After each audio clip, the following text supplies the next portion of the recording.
Last week on the Poisonrana Patreon, we were joined by Matty Edwards from Grapple and Jordan Goodman from Detox to talk all about John Cena's second title reign in a brand new episode of The Champ Is Here.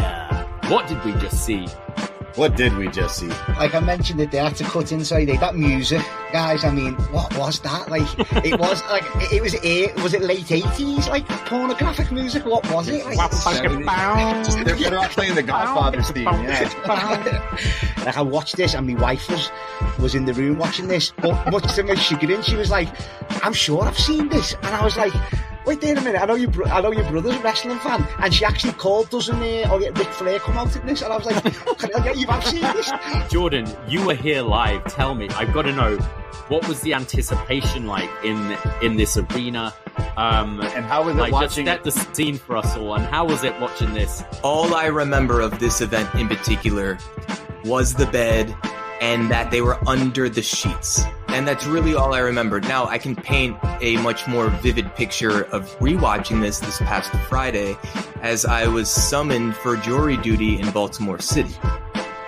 And I am sitting in this courthouse amongst many dozens of fellow adult citizens, and I am the guy sitting in a corner cupping my phone so no one could even get a peek of either side of me, of watching simulated sex in the middle of a professional wrestling ring at about maybe a 20% erection. Get this show plus NXT retro reviews, wrestling reviews, movie reviews, and so much more over at patreon.com/poisonrana, and it's only $5, so what are you waiting for? What are you waiting for, huh? What are you waiting for?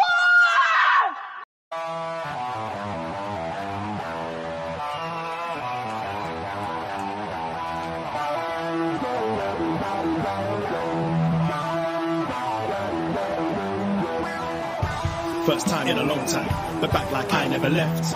Taking each day as it comes, you know me, I don't read ahead. Watch me burn down everything, BDE on the TV set.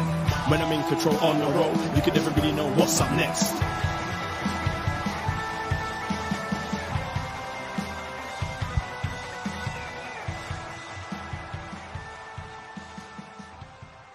Hello.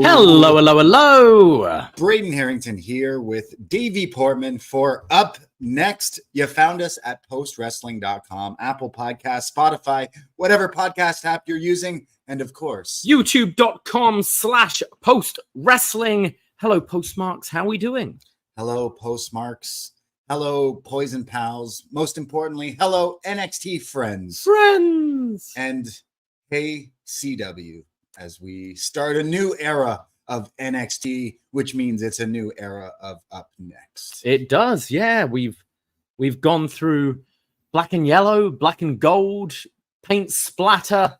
What did we have? It was like golden black, was it? Or no, golden silver, golden white, didn't we? Yeah. True. And now we're metal. Silver metal. That's right. We're hardcore metal, as NXT has changed their colors to silver. Yes. Metal. Yes. And even some new titles to go with the new looks we'll get into tonight. But yes, NXT on the CW network started tonight with the debut. We're going to jump in and talk all about it. Maybe you're listening to us. Maybe this is the first time you're like, oh, I found this NXT podcast on Post Wrestling.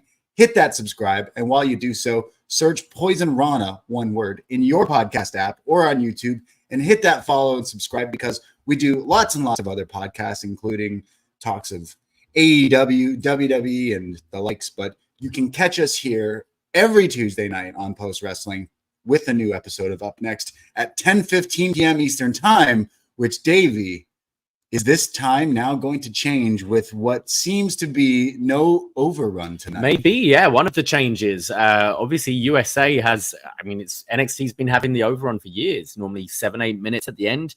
CW, I don't know what their scheduling is, what's coming up after, but yeah, it was a hard 10 o'clock today, and you would think if any show was going to have a bit of an overrun, it might be this one. But I think also it was notable,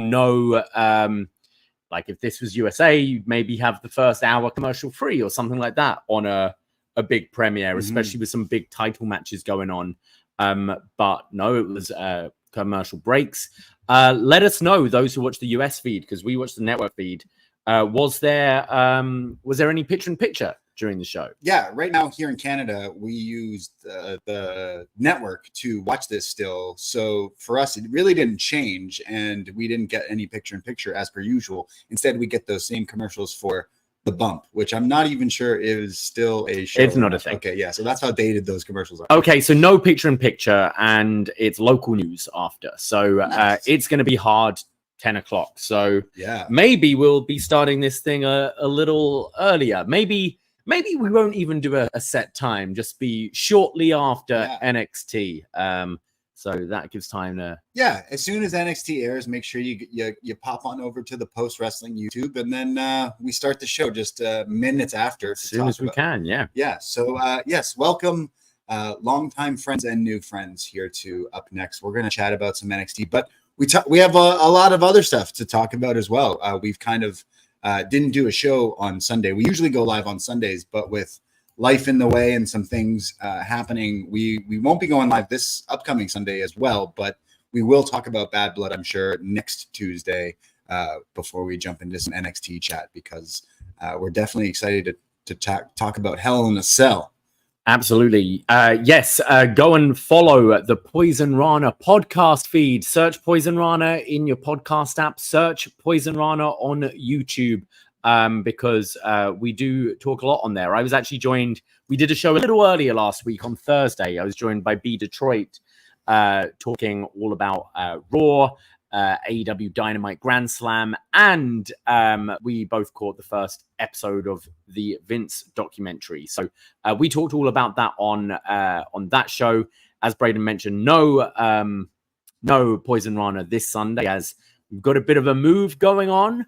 That's right. That's right. This isn't the only thing with the CW move for NXT. There's another move, as I have officially moved out of the BDE. Yes. Officially, I guess, is Sunday, because that's when the actual some of the furniture goes. But I'm gone, even though I'm still here right now. What's all that about? I'm still here. You're a lodger, I guess, right now, as I'm the only one who's paid rent so far. Yeah. There you go.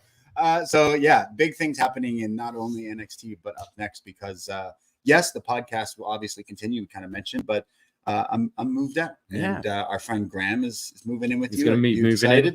in. Yeah, sure. It's going to be a bit of a change, of course. We've been together for so long. I mean, we'll still see each other. But... There's very few people I'd want to live with at this stage of my life. Yeah. Like I'm not going to be searching for roommates online. I watched that Netflix documentary. I'm not about it. Of course. But yeah, Graham's going to slot in. He's actually behind the scenes helped us out a lot with a lot of our watch events. Yeah, we've done. He does a lot of like audio visual stuff. He used to work with a wrestling promotion in Toronto. Yeah. So like he's going to slot in fine. He's a wrestling fan as well. So most of our friends who we've gone to these events and gone to WrestleMania weekend, they've already met him and everything, because he's become one of our exactly. So we love you. He's part of the gang. And yeah, not much is really going to change when it comes to the podcast. We're still going to be doing our usual schedule.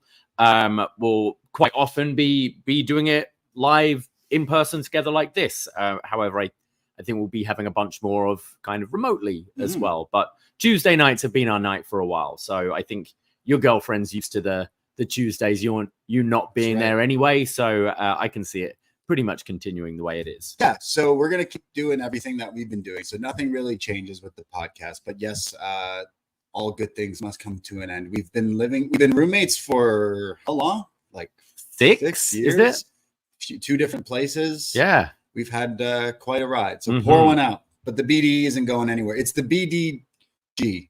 The GDE. The GDE? Yeah. Or the DGE. This still doesn't. I like the BDG. Just keep me in the memory. The Braden David Graham.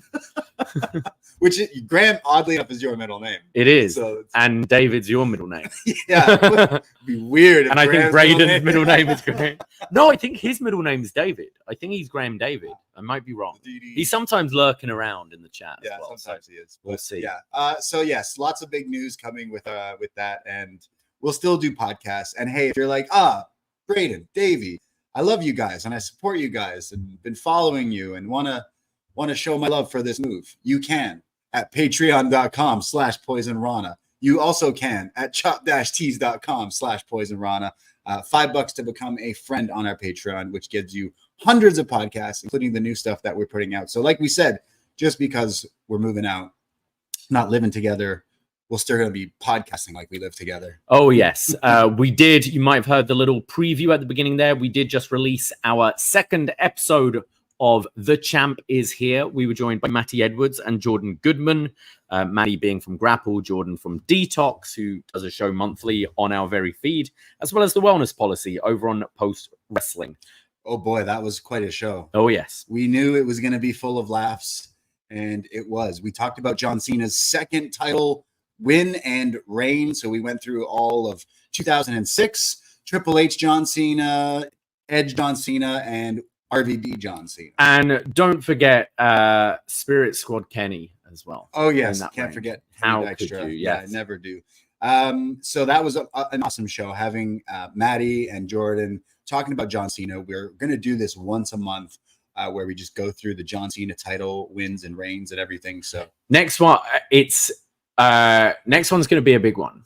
And it's a reign of terror. I'm a little nervous because October's always a busy month for us because it's spooky season. Right. And what is more terrifying than reviewing a year's worth of 2007 John Cena matches? I mean, I look at it, the glass half full, because we'll be able to talk about John Cena versus the Great Khali. Oh, boy. Which means you might have to bust out your Great Khali impression. That's Patreon for Patreon, yes. But it does have that awesome Umaga match as well. So yes, kind of looking forward to that one. Yeah, so this show, The Champ Is Here, we've done the free episode already with Nate and Andrew. That was a blast. So check out that one. And then, yes, episode 2 now available, and it was a blast. Shout out Maddie, shout out Jordan for being great guests.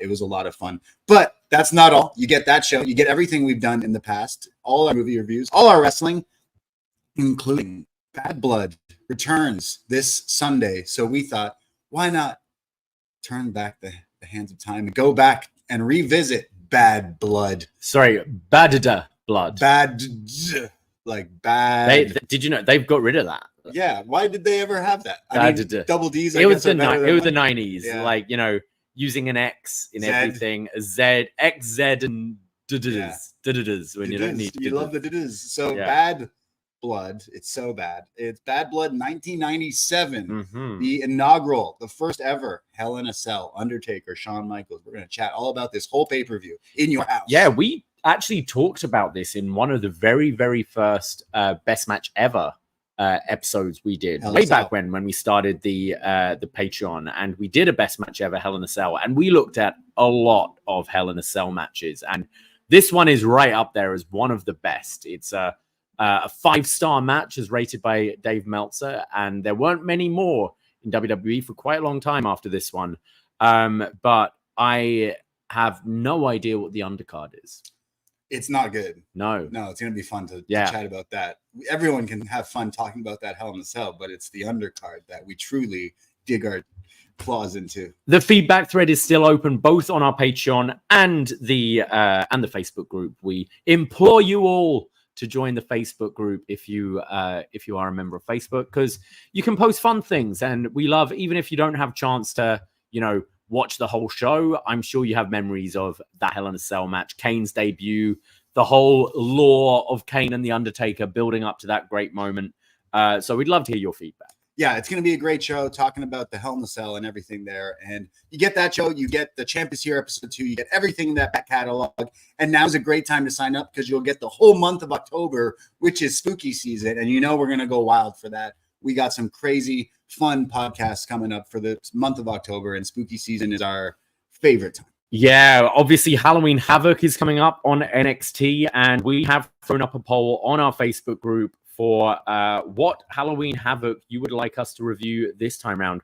We've already done quite a few. I think we've done 93, 96, 97, and 98. Wow. As well as, obviously, we've covered every single NXT Halloween Havoc.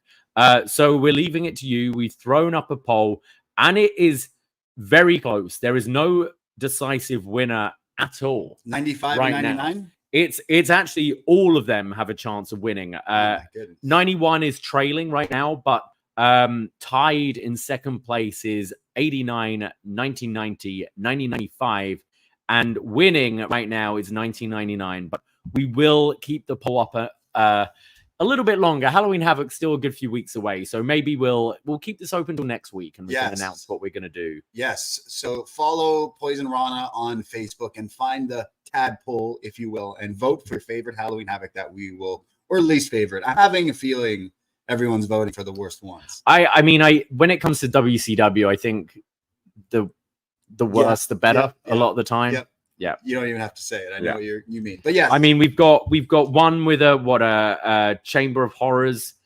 We have one with a Yeti. We've got one with monster trucks on a roof. I want to vote for that one. And we've got one with what is it? Sting walking around looking for the Black Scorpion or something. I don't know. I'm in. I don't know which one to vote for, but I'm in. Yeah. Can't wait. Vote for all of them. Yeah. Why not? So there you go. Lots and lots of shows, and you can support independent podcasters. Patreon.com/PoisonRana. $5 to get all those shows and some fun shows, if that, because they sound pretty fun. This month's going to be good. It's going to be good. A little quick Toronto plug here for any of the Toronto listeners. You may know we do a lot of wrestling watch parties out here, but you also may hear that we really love spooky season. So for the first time, we're doing a watch party that is not wrestling related.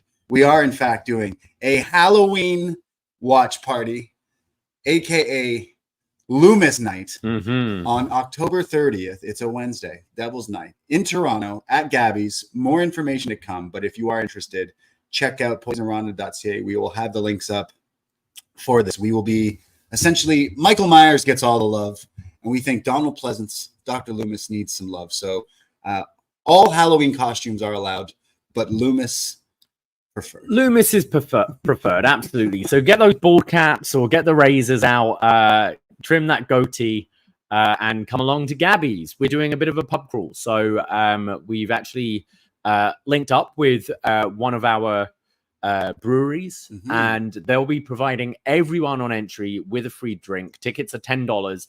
That's less than a pint these days. $10 entry. Half of that goes to Sick Kids, the charity. So it's all for a good cause, and you get at least one free drink with this, and then get a hangout, watch the movie, have some food. It's wing night at Gabby's. Our wings are fantastic, so half price wings. Watch the movie. And then we'll be going on a bit of a pub crawl. We've got some other pubs involved. I know the second location have said that they'll put on Halloween 2 for us. Hopefully some, spooky drinks, maybe do some apple bobbing or something. It will be a fun night. And actually, correct me if I'm wrong, Halloween is set on Devil's Night, isn't it? It starts on Devil's Night and then ends in Halloween. Yeah. So it's very fitting. Yes. So Halloween watch party. We're gonna have a lot of fun. If you're in the Toronto area, look up what we're gonna be doing. Yeah. Get ready, because Wednesday. If you're busy on the Thursday, it's okay. We're doing it on the Wednesday. Yeah, it's gonna be a lot of fun. So there you go. There's some other things to talk about before NXT. I know you did a show where you were talking about Grand Slam. I thought Grand Slam was pretty good, except that damn Rick Knox always ruining everything. Oh boy, just ruining everything. The worst, isn't he? That match was so awesome. Yeah. And then that in the ending of it, I was like, what the guy? What? I can't even. Can't even. Anyways, I really enjoyed that show. Nigel Danielson was fun, as it kind of should have been, right? Yeah, It was absolutely kind of exactly what it needed to be. And kind of going into tomorrow is the 5th anniversary of Dynamite, which is crazy. 5 years already. Big show. We've got Ospreay Ricochet. We've got Okada Danielson. But only in the 20 minutes is the one title on. So it's both titles are on the line, but the rules of the Continental Championship, unless it's the last pay-per-view and you just have a 4-way, right? We'll it's 20-minute time limits, but the world title has 1 hour time limit. So the Continental Championship is only on the line for the first 20 minutes. Interesting. I like it. I mean, I'm into that match. We've had some good matches, but I'm really into that stuff. But I'm wondering about Wrestle Dream. What goes on with Danielson? I saw reports today of potentially WWE filing for the trademark. Really? Yes, which could really only mean one thing. The Miz is really leaning into that heel turn and going to use those kicks again. But no, I mean, if this is a little bit of a signal or a tip off that perhaps he's coming home. Yeah, and I mean, B and I on last week's Poisonrana were kind of saying about how clearly things have changed. Like it seemed like Darby was the destination for this match, and then you had the Nigel match kind of rushed a little bit. I enjoyed the match. I'm glad we got it, but feel there was more juice to get out of that in the build for sure. And then Mox being inserted. So it feels like something is changing, and maybe they don't have Bryan Danielson, who, bear in mind, I believe isn't under contract right now.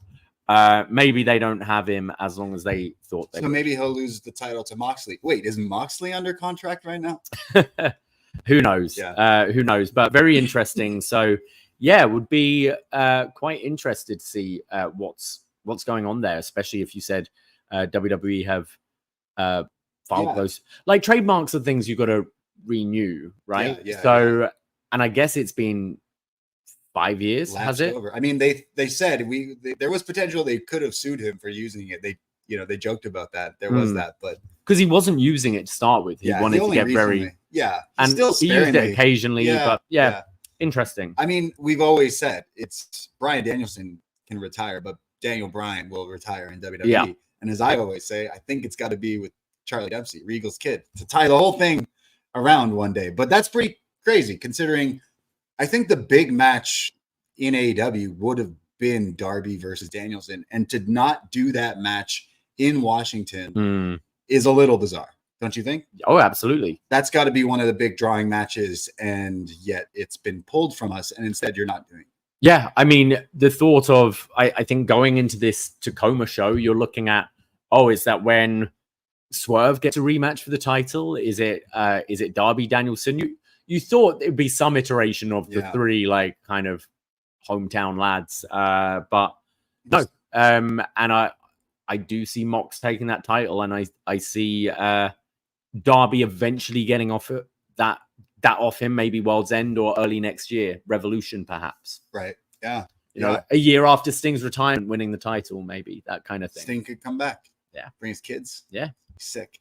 So I'm looking forward to that. I'm still enjoying everything that's going on there. I checked out a little bit of Raw. I had to see the monster match because the graphic from the week before was just awesome. So well done. And as a kaiju fan myself, I was the advertisement alone got me to watch, and it was pretty fun. But Braun and Bronson. We got Braun Breaker. Yeah.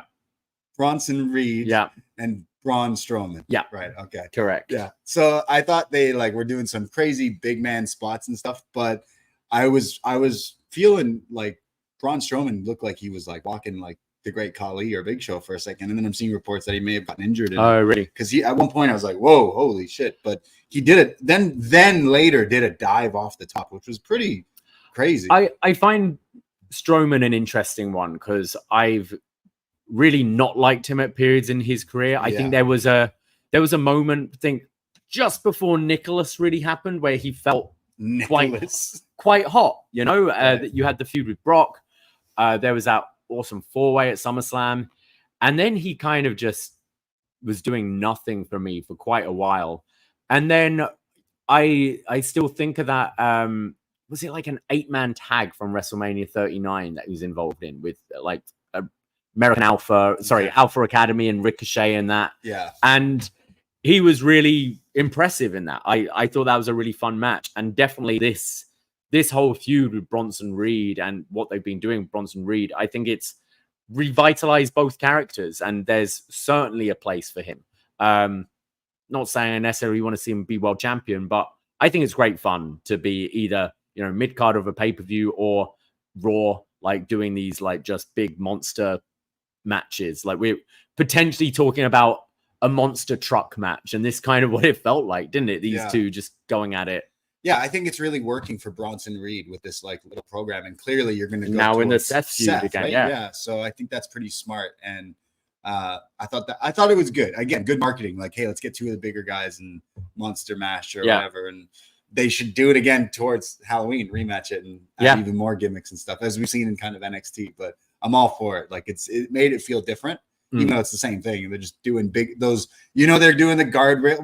What's with that area near the time? They need to reinforce. Yeah, can we move away from wouldn't this? That be like every match? Wouldn't that be the funny thing where one day they go for that spear budge. And it just doesn't move, and it's almost like Brett revealing the plate underneath. It's like, ha ha ha! Yeah, I got a welder in earlier to anyone facing Goldberg or Brock or any of these big guys. Yeah, just reinforce that thing. You'd outsmart the guy because they always do this with those guardrails. But I thought that was pretty fun. And then Bad Blood is this Sunday as well. And I thought the Punk Drew thing was pretty interesting, kind of keeping it down low to get really pretty much saying we're going to bleed. Yeah. We're going to have blood on Sunday. They've done everything there is to do for this feud now. We just need the match. I'm into it. I do feel that they've promised us something a little extra for this Hell in a Cell. So I do see us getting color. I really want it to be physical. I hope this doesn't become a let's walk around the ring and act to the camera kind of match. Well, this is what the second cell match back to the old cell now. They changed the cell at WrestleMania with Edge and Seth, and now they went again. Sorry, Edge and Finn. Yeah, Edge and Finn. Sorry, they've gone back to the silver, the metal. Yeah. So, metal. Yeah, exactly, like NXT's logo. So I'm wondering that we get violence. I think this program, with the promos, has been really good, but the wrestling, the two matches didn't hit for me. So I'm really hoping that they do get into that. So yeah, I'm looking forward to that, and I'm trying to think of what else is now on the pay-per-view. But I'm interested in. We're not going to do a show on it, but we will talk about it next Tuesday. Yeah, probably Tuesday before NXT. We'll give our thoughts. It's only 5 matches again to go through, so yeah, just getting some notes from Mr. Wei Ting about our sound. So let us know in the room how we sound. We'll try and sound our best for you. Yes, absolutely. I do have a sore throat, so bear with me. I'm sorry. That's why you're leading today. Okay. Yeah. Other things that I saw and kind of want to briefly talk about, it was the Vince McMahon doc. And I know here at Post Wrestling, John and Wei are doing extensive coverage of the Vince McMahon documentary on Netflix. So definitely check out the great work those lads are doing. But I wanted to barrel through this thing when it came out because of the thing Vince put out the day before, basically saying I don't agree with this. So right away I was like, oh, they're gonna do some shit in this, and I didn't necessarily get that feel from watching it. I didn't necessarily think it was a hit piece, as Bruce Pritchard said in his part. TVs don't have these advancements yet.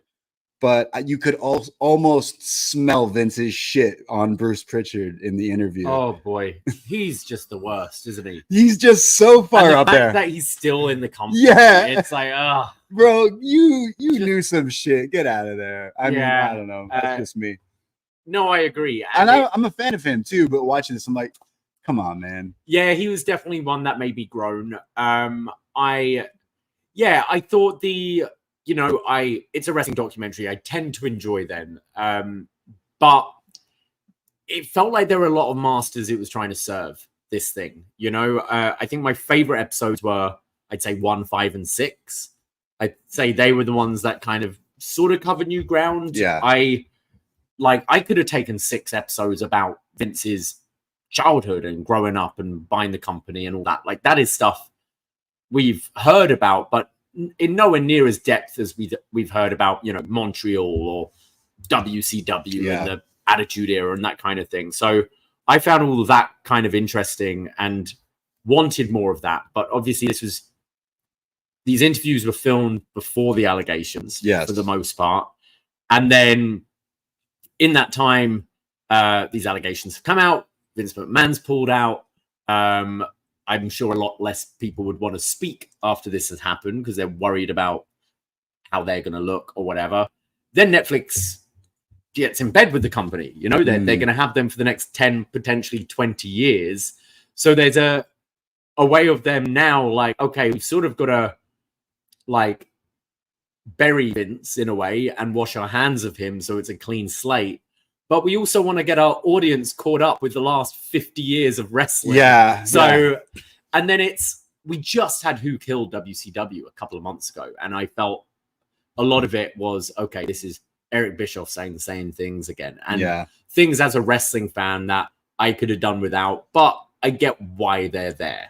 Yeah, as a like hardcore wrestling fan, I'm sure lots of us were like, hey, I already know all this stuff. This isn't anything new. But I noticed a lot of like casual fans or non-fans who are talking about it. Like, oh, I didn't know this happened in wrestling. I didn't know this. And like all these people had no idea about these things. So in a way, that still kind of did work.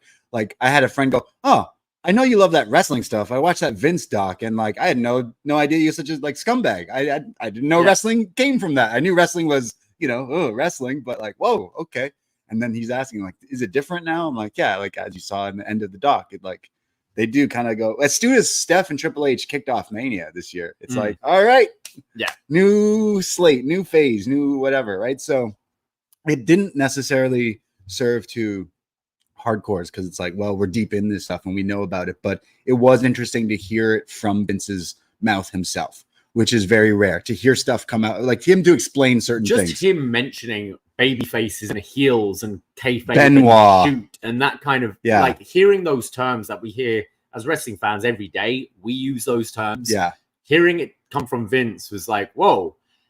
And just that, like right at the beginning, seeing like the big names that were involved. Yeah. Undertaker, Hulk Hogan, Stone Cold, Cena. Like they had the big stars of wrestling and them all like, hey, Vince helped me become famous, and this was filmed before these allegations, but I really did enjoy it still. But you're right. Like as a wrestler, I'm like, yeah, I already know everything. I watch everything. I already know these stories. And it was definitely, for me, it's more of the family stuff I found really interesting. And I wanted to dive deeper into like the Shane McMahon stuff. Well, I thought he came across very well. And just interesting hearing him like say out loud, like, I love performing. I love doing this. And, with the photos that are emerging of him chatting with Tony Khan and him chatting with the Bucks and all that sort of stuff, it's like, yeah, this guy loves this and misses it. Yeah. And it's that I found interesting. And yeah, I do. We've always joked like, oh, he's jumping off this stuff to impress his dad, but he's literally saying, yeah, I jump off shit to impress my dad because I just want him to be proud of me. You feel for Shane 100%. Watching this documentary for sure. And again, this was something that was kind of new, like seeing them talking about, hey, the UFC stuff. All these years, he just wanted to do Raw Underground. He finally did it, and it just wasn't the same thing. But documentary is telling you, hey, that company that he was interested in now all these years later is owned by TKO and all that stuff. So it does kind of come around where it's like, hey, maybe you should have just let your kid take over kind of thing. But Vince is like, nah, take it from me then. And it's like, oh, well, that's just how it is. But it was very interesting hearing Shane talk about it. And Shane comes across as like such a good guy. He always has in the world of like WWE. So he still kind of felt like the white knight, like the black sheep of the family, but the white knight for reasons we're not quite sure. He just seems like a genuine person. That's just from what we're watching. Just, seeing him with his kids backstage before WrestleMania 32, just that in itself is something I couldn't picture Vince when Shane was their age. Right. Like the fact he's like, oh, I rarely get a hug or rarely get told I love you. And Vince says exactly the same about his own father. Right. Like, said I love you the day before he died or the day of his death or whatever. Yeah. Whereas Shane clearly seems to have learned from that and is like pretty fatherly or whatever. I wouldn't rule out Shane not being involved in wrestling, whether it's his new friends with the Young Bucks maybe and AEW or with WWE. Like I wouldn't rule out Shane McMahon not being involved in wrestling because I just think that wouldn't make sense. You would hope that things on the front there with Steph, Triple H, and Shane are all like good, but you're not quite sure from when you watch this thing. You're like, something's a little off with them or something. But it's interesting as well. Like there was definitely, I could have had 6 more episodes, and just gone deeper. The fact you've got Linda McMahon as a talking head, and you've brought up these affairs, and you had remember that Pat McAfee interview, my wife at the time. Yeah. My wife, Linda, right. slip up.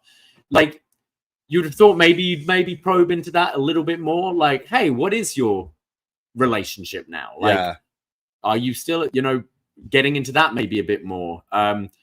Like Stephanie as well, the fact, they mention like Vince left, and I think they showed a graphic of like the board, Triple H, Nick Khan, Stephanie McMahon wanted him out, and then he comes back and she leaves the next day. They tell us, but they don't go, there's no like, hey, this is kind of sus, isn't it? Like he left the company.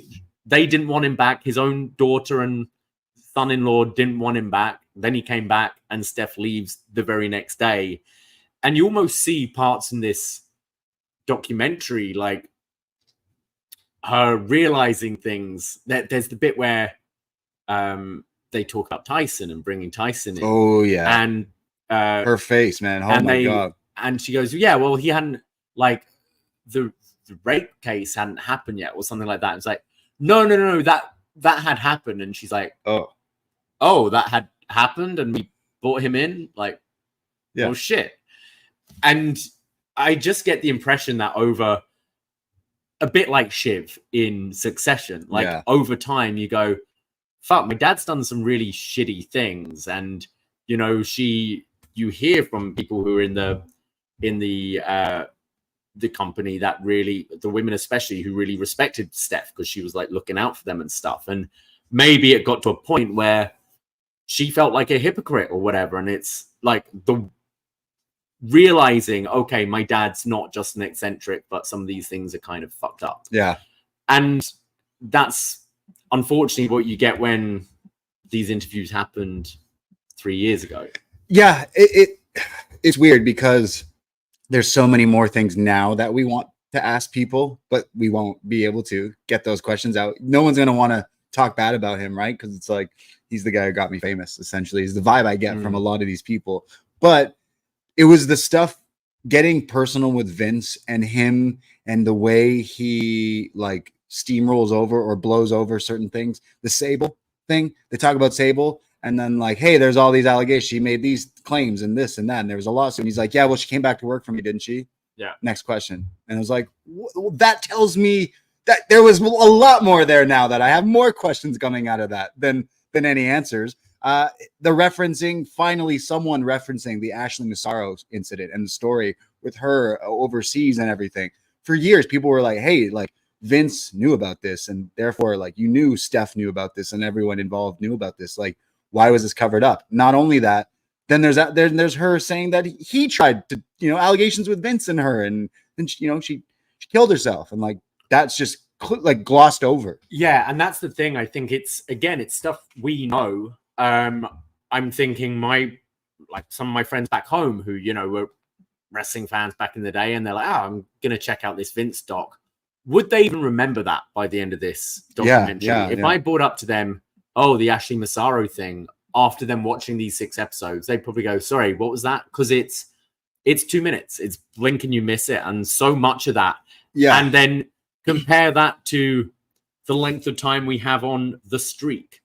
The Screwjob, Shane McMahon and Undertaker. It's like, what? It's like, do we need, I get what you're doing with Undertaker with Shane and showing the relationship there, but do we need to know that he went 21 years unbeaten in a documentary about Vince McMahon? I'd rather him... Not really. Actually, what the interviewer could have done his job when he's talking about Rita Chatterton, right?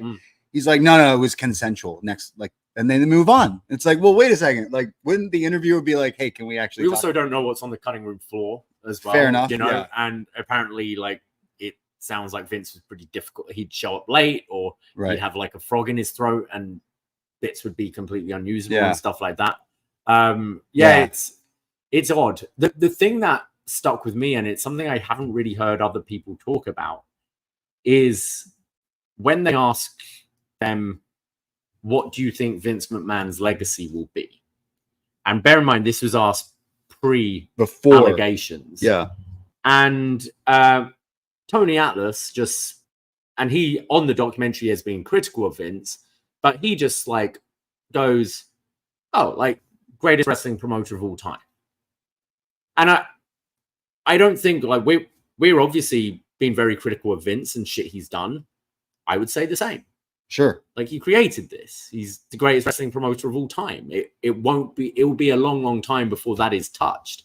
And to watch Stone Cold and The Undertaker and people who are very close with Vince being, oh, that's a tough question. It's like, is it?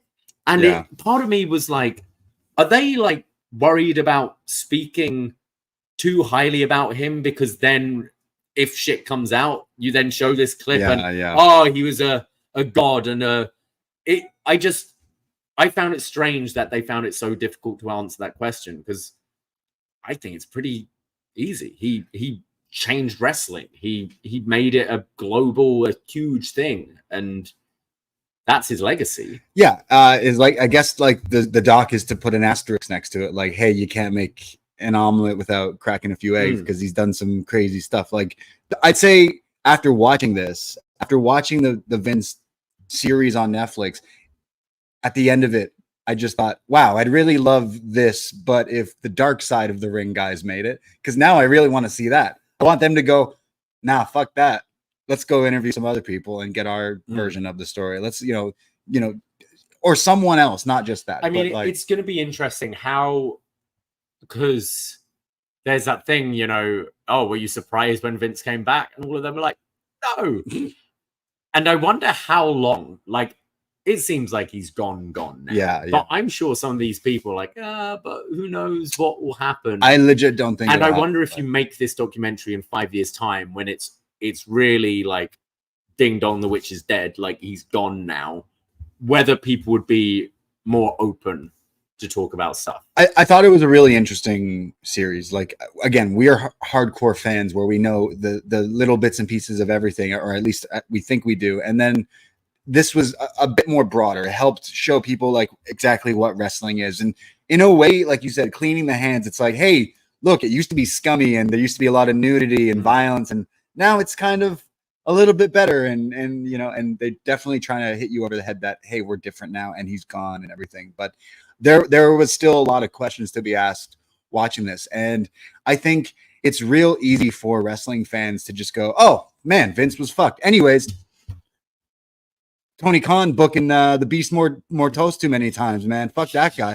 Like, sorry, I just watched a 6-hour documentary about different rape allegations. A guy like, you know, hiding murders and snooker and this and then people just it's in the past and move on and everything like that. I'm like, man, wrestling fans are like so just interesting that I'm like, okay, well, we are in the new like regime, I guess, and hopefully there won't have to be a documentary that has awful fucked up things in it before. Like, it's just so crazy. Like, again, this felt like a love letter to Vince, but it still had a weird ending because it's like, anyways, here's these allegations. And there's only like 20 minutes of those in the whole series. There wasn't like, I don't know what more you could do with it without having their involvement. Though. And I enjoyed it. I did too. I think there's just another documentary out there I'd like, and it's unlikely this guy is going to be sat down in front of a camera doing interviews again. So it seemed like you wanted to buy this, so it never came out, right? So like, it's just I liked it, don't get me wrong, but it's like there was some questions coming out of it because we never get to see Vince talk like the way he did in this thing. So still liked it, but it was almost like glamorizing him and then being like, and there's some allegations. But we'll forget about that. He made Hulkamania. It's even I said this to B, the beginning of that first episode. I'm like, man, all right, love Vince. Oh man, right. And then you're like, no, okay, you can separate the art from the artist, and I guess the story of this is Mr. McMahon, Vince McMahon, two different people, yada yada yada. But we can move on now. Yes, Cody finished the story. Wrestling's in a new world now. See, everything's happy and forget about the past. And Netflix has wrestling. All right. Yeah. There's our chat about Vince. And CW has wrestling. Hey, CW. Should we talk about some NXT? Let's talk about it. NXT from October 1st, 2024, from the Allstate Arena? The Allstate Arena. Rosemont, Illinois. Is this where All In was? No. And Vic Joseph starts by saying this is the most significant day in this brand's history. They move to a new network. And we have the senior vice president of creative or whatever, Shawn Michaels, the sexy boy. He comes out and he says, hello, boys and girls. Welcome to the premiere episode of NXT on the CW. We can't have a premiere episode on a new network without a new title. And reveals the new title belts, women's with a white strap, men's with a black strap, and kind of silver with the new updated logo and everything. What did you think of the titles? Yeah, pretty cool. And I like that right out the gate, we had a new theme song, and I was like, is that Lil Wayne? And in fact, 2 Chainz Lil Wayne, Millions From Now is the theme. We get a new intro. We get Shawn coming out. The colors, the ring ropes, everything is like new black, white, silver. I wonder if they stick with this, because this was like the takeover. Yeah, they do the white and black stuff, don't they? So, and then you saw like Shawn get in the ring, and right away, like there's belts being covered. Like in wrestling, we always see those, and right away he just pulls it off to show us. I thought that was a good, like, whoa, okay, here we go. And I thought they looked good, and they're really pushing new titles, because like coming back from break, they're already for sale on WWE Shop. Of course they are. Just like the new Intercontinental Championship with the added in color. With Jey Uso. Yeah. So pretty cool. This, which I found interesting because it's TKO, this kind of reminded me of the UFC title design. It's got that like little bit hexagonal shape to it, and the shininess of it, but this being silver. I didn't mind them. I like this better than the rainbow belt. Yes. But I can see what you mean. It looks like the UFC belt a little bit. It's like the world is behind it, but will they keep the red for the North American? Will they keep the tag? True. We got both them suspended next week, right? Yeah, maybe we'll see. Maybe. But yeah, you know what? I think this is an upgrade for these titles. Very WWE UFC-esque, but I think going forward, they'll sell a lot of them. Well, Shawn says, I got one question for you. And then you hear Papa Paul's voice. Oh. Are you ready? And Shawn's like, oh, Paul. Triple H comes in the ring. And they both say together, now Chicago, we said, are you ready? That's right. Started with a whisper. That's right. I mean, this was a good moment here. NXT lore, Triple H, Papa Paul, and Uncle Shawn hanging out here. The two guys who are NXT and DX also. So kind of starting off the show, I thought it was pretty good. And also having Shawn in the ring and then him kind of like creep up out of nowhere was a nice little touch. I liked it. And we kick things off right away with the NXT Women's Championship match. Roxanne Perez defending the title against Giulia. They start with some chain wrestling and trade roll-ups. There's a Pop Rocks attempt early, which is countered. And then Giulia goes for the crossface, which is actually the move that Roxanne's been using a lot recently. But that gets countered as we go into commercial break. As I mentioned, no picture-in-picture now on CW. There's then, as we come back, a beautiful-looking hammerlock Northern Light-style suplex from Giulia. Looked really nice. Starts delivering some stiff forearms, and then Rox comes back with a low-pay suicida to the outside, and they're fighting on top, and Giulia hits a double underhook superplex for a 2 count. Goes to the rings of Saturn, but Rox rolls that back for a pin attempt, and then locks in her crossface. Giulia's struggling to the ropes, but Roxanne kicks off, but then gets countered into an STF from Giulia. There's then another Pop Rocks attempt, which gets countered into a backslide straight into the Kamigoye, the knee that Giulia's been using, but Roxanne kicks out. Giulia then goes for the Northern Lights bomb, but that gets countered. And there's a Pop Rocks from Perez, but Giulia rolls to the floor. They're fighting on the outside, and Giulia hits the Northern Lights bomb on the floor, and both are down. The referee starts to count. And then someone in a hood runs out, hits a DDT to Giulia on the floor, rolls her in, and Roxanne hits Pop Rocks and gets the pin. And still, Roxanne Perez is your NXT Women's Champion. Yeah, I mean, pretty shocking. I think everyone was assuming Giulia was coming in here and just getting that title right away, but that was not the case on this show. And the hooded figure, of course, revealed to be Cora Jade. Chicago's own. Oh yeah, true. This is CM Punk's daughters is Yes. the joke. These two, right? So yes, the hooded figure, Cora Jade, Roxanne in the ring.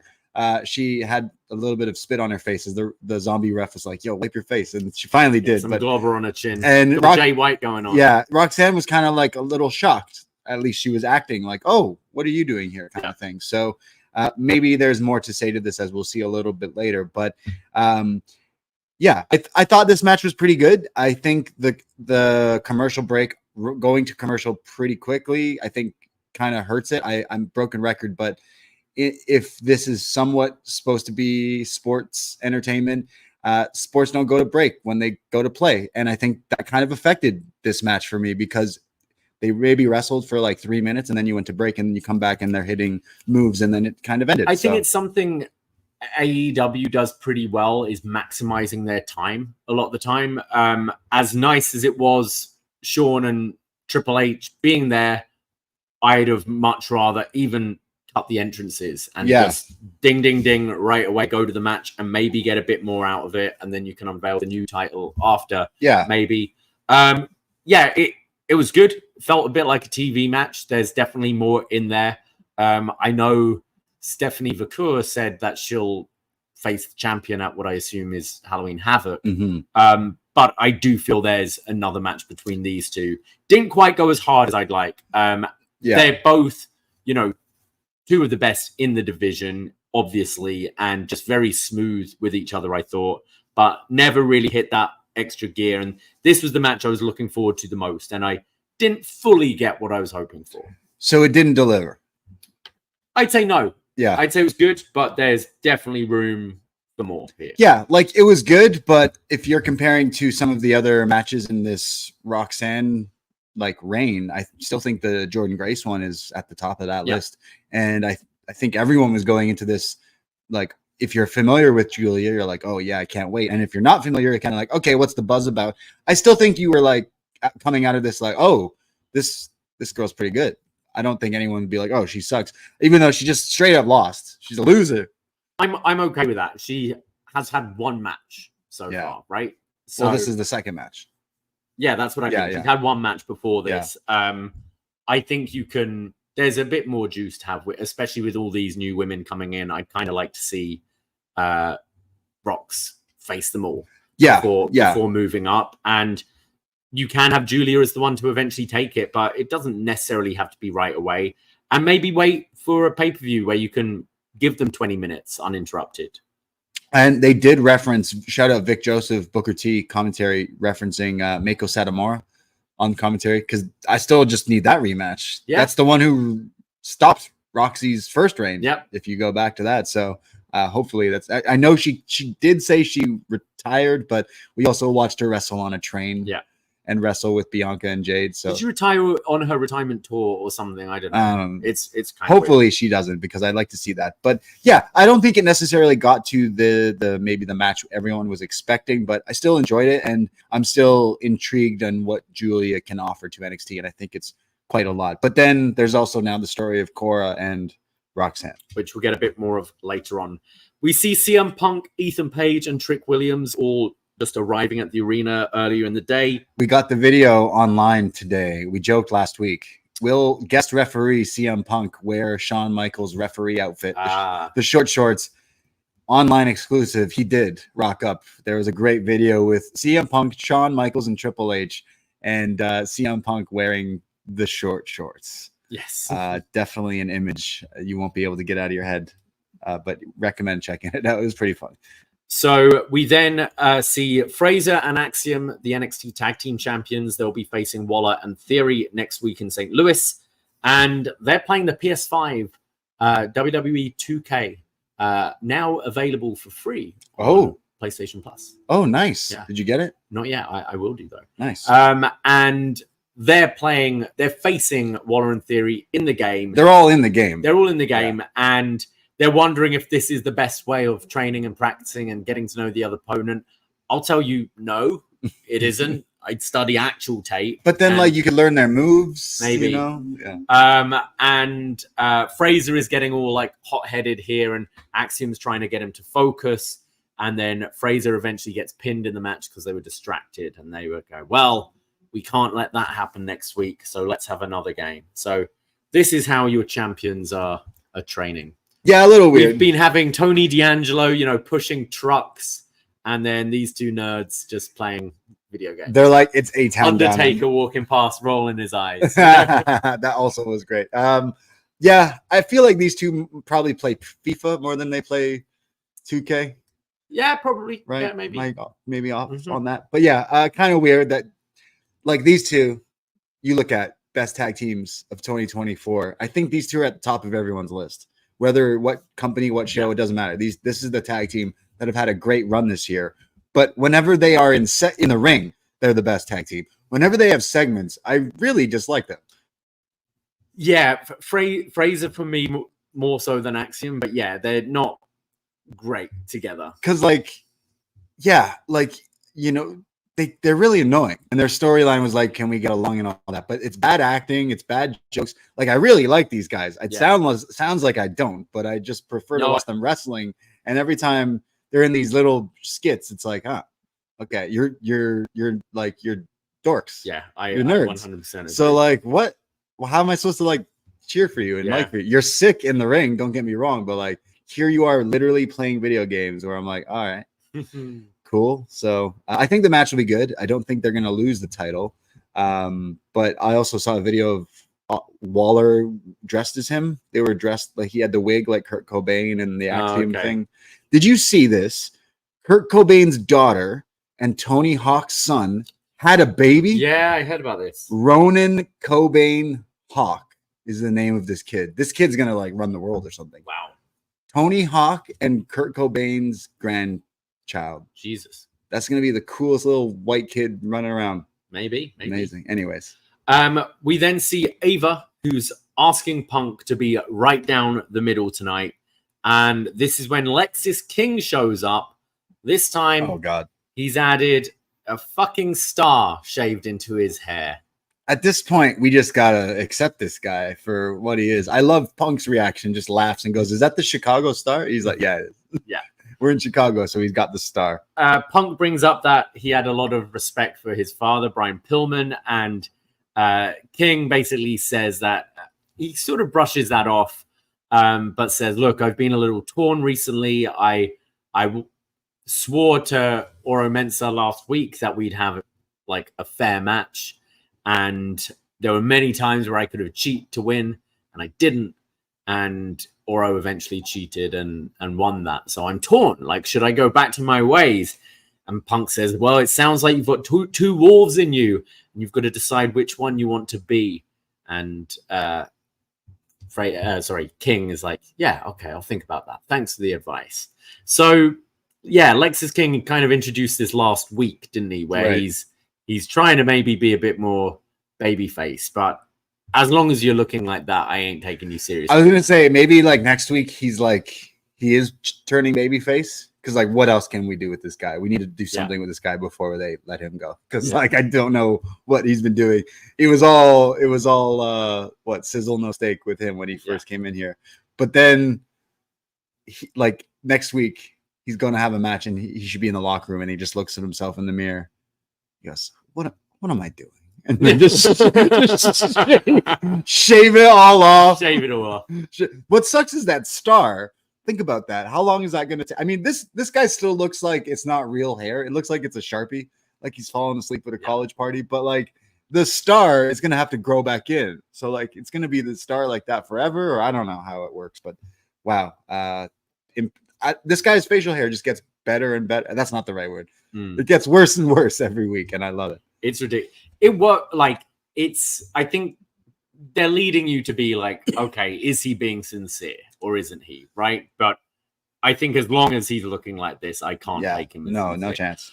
We are in the women's locker room where Lola Vice is with Jaida Parker. They've got a tag team match later tonight against Fatal Influence, and they're both arguing over who should take the lead. And Kalani comes in and interrupts and say, no, you're both the leaders. You both need each other. And they say that you're going to need to be together to handle Fatal Influence. And Kalani says, and I've actually got a backup plan if things go awry. I think one of the weaknesses in NXT is definitely these women's backstage segments. We didn't get all of them though, like we usually do, but it's always just bickering, and it's very simple. Like this here is very basic. Like, who's gonna lead? Oh, I'm leading. No, I'm leading. No, I'm leading. No, I'm leading. That was literally the dialogue here. Right. And yeah, I'm getting a bit tired of these, and maybe try and present them in a bit of a different way. Maybe than if this bickering women in dressing rooms. It's usually this, and then there's like 10 of them behind them. Yeah. Getting ready for what? Because you're not on the show. And they're like, yeah, girl, I agree. No, girl, I disagree. Yeah. Blah, blah, blah. I like Lola and Jaida, but yeah. We then go to the street fight. Wesley taking on Zachary Wentz. Wes comes out with a trolley, a shopping cart. Is that Raven's shopping cart? A little bit, yeah. Full of trash cans and kendo sticks and the like. Very nice. But Wentz jumps him, gets the better of him, throws Wes against the steel steps, gets the trolley, and just runs it into him, sandwiching him. This is the real, like, it looks like a real shopping cart, and you're just throwing these things. I mean, we've all been teenagers and played jackass with shopping carts, but like, you ever get hit by one? They hurt. This looked like he just legit, like, there's a cleanup in aisle 2 here. We then, about 60 seconds into this, get a "We Want Tables" chant. Come on, Chicago. Yeah, I thought the crowd kind of sucked tonight. And I think this is where you can tell that a lot of these people went because WWE are in town and not necessarily familiar with NXT. Yeah, because I got that. This is a blood feud, and I don't know, so early in the match, it just started for tables. I thought was a little insulting. It was, and later they're watting Tony D'Angelo, and it's like, come on, is what's still a thing? And a baby face in this feud, and I think that's why they've been testy of like, should we go on the road? Like here in Toronto for Heat Wave, it was the same thing. Being in the crowd, you could see like a lot of people didn't necessarily know the characters and stuff. They're just there because it was WWE and stuff, and I think that might be the case, but. Chicago, you're a spoiled wrestling city. You're like the wrestling city, if anything. And you guys act like that. It's like, what do you... I didn't like the crowd tonight. I didn't even think they were that excited about anything. They didn't even really do the whoop that trick that loud. They through the whole match. They didn't do it. So I'm like, are you even... Very good match, but... no, but like, they're like, do you even watch this show? Yeah. Like, yeah. Wentz then brings out this big, like, wooden board. I don't know if it's like one of the board the ring, like a spare bit, or not a barbed wire board, just a piece of just a bit of board, bit of plywood. And as he's pulling this out, Wes hits a suicide dive into the board to take him out, which is a pretty cool spot. They then start whacking each other with kendo sticks and chair shots, and both fall through the board, which has kind of been propped up on the outside. After the commercial break, Wentz sets Wes up in the corner with the trash can, and Shades of Shane McMahon hits the coast to coast. This was a really good coast to coast. Like, he cleared the whole ring to drop kick. Some people can't necessarily make the whole way, but I thought this was pretty. It looked good. Yeah. Wes then drop kicks Wentz face first into a chair, which is set up in the corner. Wes then goes for a head scissors, and as he's midair, Wentz kind of wheelbarrow face plants him onto this chair, which is set up in the ropes, and just eats this face first. I thought this looked awesome. Yeah, he ate that chair. And then he puts the trash can on Wes's head, climbs the top, and hits a swanton bomb. But when you think the swanton is normally like going across like the gut, the stomach, the ribs, he was diving like over the head, like lining like up, landing like vertically, like the same way. Yeah, parallel of how he's landing. And I like, you usually don't see people do it this way. And the margin for error here, because he did it to make it look like he hit this on his head, like crushing the can on his head, and he landed this like perfectly, like bum first, crushing it. This spot was awesome. Yeah, I've never seen a swanton bomb like that. Again, like usually the guy you're trying not to do that because that would really hurt. Like there's a lot of room for error, and I'm sure this really hurt. But in a weird way, the trash can maybe helped soften the blow. But really impressive spot. Wentz then goes for a springboard, and as he's on the top rope, mid-bounce gets pushed off, and there's a table set up on the outside, but he, like, glancing blow bounces off this table onto the ramp. Oh, my God. This looked like a Derby spot, just the bump he took on this. So, yeah, he's going for his UFO cutter, which is like he jumps, right? So Wes scouts it and just shoves him, and he goes so flying. And unfortunately, in their last match at No Mercy, they had a bit of a botchamania I am the table moment where Wes just pushes. It's Wentz who just falls on the table and it collapses. Second match, now we got another spot where this time the table doesn't break and instead he just bounces. This was a gnarly I spot. almost saw this look cooler. This looked like one of the most gnarly spots we've seen in NXT. Like, just crazy for him to be bouncing off this thing. So you'll definitely see this one online a lot. But wow, what a spot. They then introduce a chain and both are wrapped around their hands. They punch each other and both fall down. And then as they're getting back up, Wesley delivers a low blow, sets Wentz up, sat on a chair, climbs to the top, wraps the chain around his knees, and hits the Meteora with the chain through the chair to pick up the win. Yeah, awesome match. Like they hit some crazy spots with the flying around with the tables and the boards, but I think this was a lot better than their first encounter. I'd say unfortunate with that table spot, but again, I think it made it look even crazier with him flying off of it. And I can't believe he got up from that spot. Like, looks like he took a hard landing there, and I hope he's all right. He's been tweeting, so hopefully he's okay. But yeah, this was the match I thought we should have got at No Mercy, where it's just craziness. It didn't outstay its welcome. They got everything in. The only sad part is like Wes, it was kind of a definitive win. I mean, like the one spot cost him, I think, with the shove from the UFO cutter. So, I mean, it is 1-1. So I'm not sure if you do go to this one more time. I think maybe that's not the direction, but Wes cut a promo on like .com saying he's done with the Rascals and it's over, but it is one apiece. I wonder if we do the 2 out 3 falls Halloween Havoc, either at Halloween Havoc or main event of an NXT or whatever. I really liked the match. I thought this is the match of the night. Yeah, me too. Way better than was it No Mercy, their last match. What I appreciated with it is, okay, this isn't, you aren't going to see these like street fight death matches like we do on AEW in WWE. But we were criticizing last week. I want more than just kendo stick, chair shot, and that kind of thing.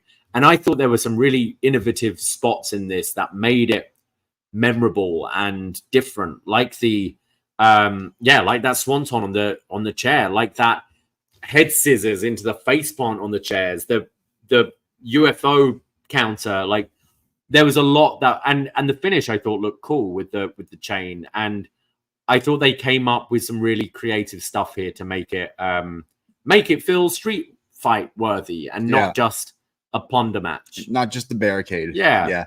No, definitely the match of the night on this show, and it was cool to, these two obviously are like besties, and finally getting that match that I'm sure they'll remember for the rest of their life. But yeah, I kind of think I want one more because the first one was like, all right, brothers or best friends usually wrestling each other.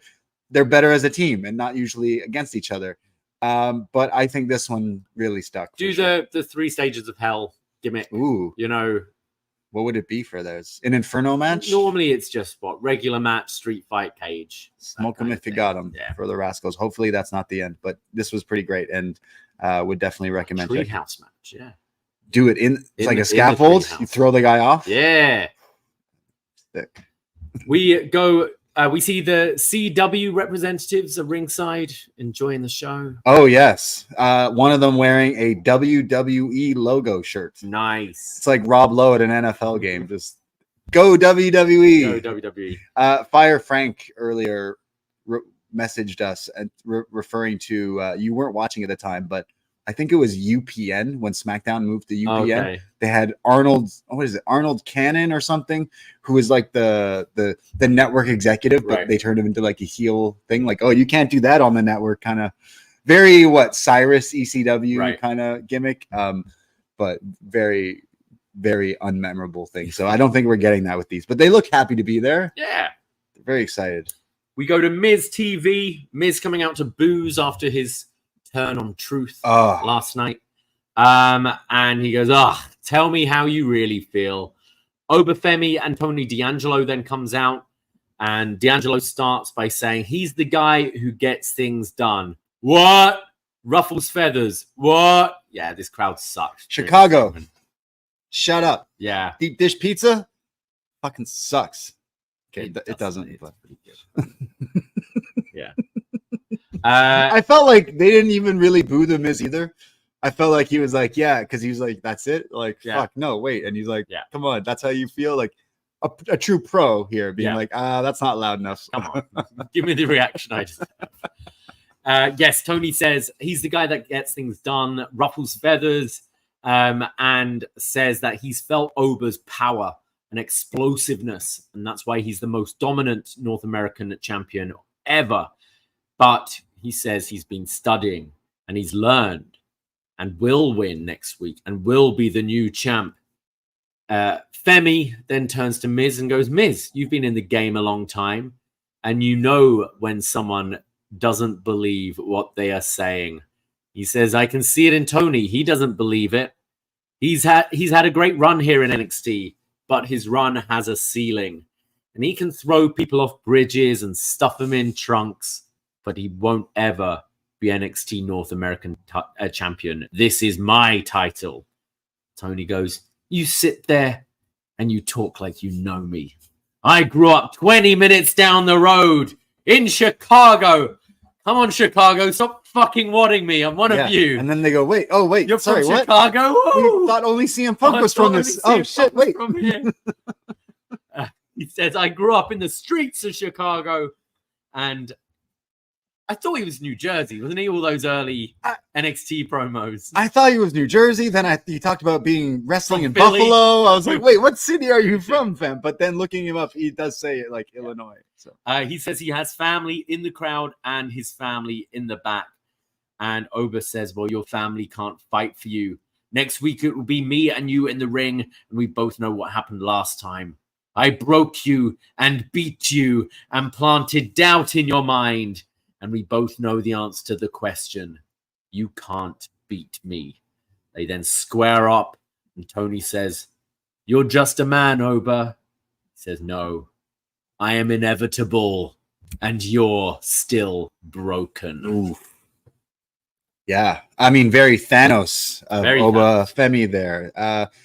Loved the promos from the two of them. Like we were joking a week or so ago, I'm not the biggest Miz fan, so I'm like, why do we need the Miz involved in this? It's really just a little thing to help these two get their promos off. So in a weird way, I think it really worked. Miz was just the microphone stand for these two to get this off and didn't necessarily do anything after that. I found it interesting watching a segment like this on NXT in an arena. Because think, the arenas, like the takeovers or whatever you call them today, it's usually just match.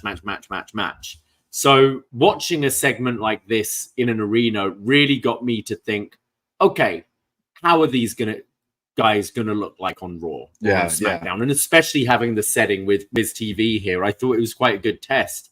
And I thought both came across quite well. And it's Oba Femi is just really impressive because I think so much of the time with these big men, they either just don't talk. When they do talk, they don't sound very good. Or they just have a mouthpiece like an MVP or a Paul Heyman or whoever doing the talking for them. Whereas I think Oba sounds great. And I love his very kind of theatrical Thanos-like lines like, you are broken. Like the man is broken. And obviously stealing from Thanos with I am inevitable.